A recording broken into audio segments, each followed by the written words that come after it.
Hello there, welcome to DaveTech YouTube channel, and in this video I will show you how to install the Netflix application to your Hisense Smart TV. This is very easy. If you find it helpful, like, subscribe and share for more important videos like this.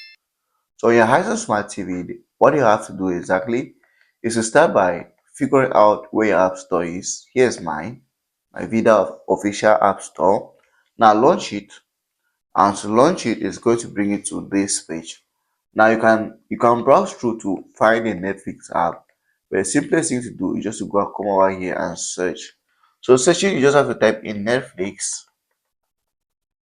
It's as simple as that. Type in Netflix.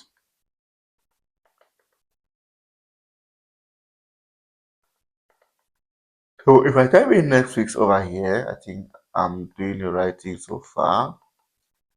Now that's the name of application, and I search, I'm going to get the application over here. And I already have it installed, so that's why it just goes straight away. Oh, I don't have it installed, sorry.